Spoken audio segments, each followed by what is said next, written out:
In this short tutorial, you'll learn how to change the language in the Quora app. Sometimes, the Quora app may be in a language that you don't understand, making it difficult to use. But don't worry, I'll guide you through the simple steps to switch the language to one that you're comfortable with. To get started, open up the Quora app, and then tap on the profile picture icon at the top left corner of the screen.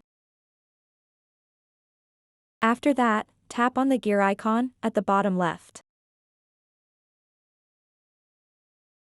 Once you are on the settings page, tap on the fourth option. Usually, it is the language settings option. All you have to do next is scroll down this list of languages and select your preferred language.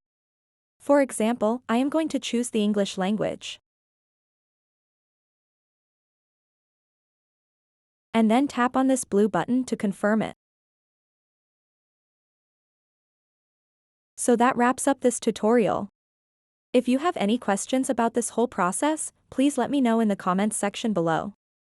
And if this video helped you out, please give it a big thumbs up and subscribe to this channel for more tutorial videos like this one. Thank you so much for watching and have a good day.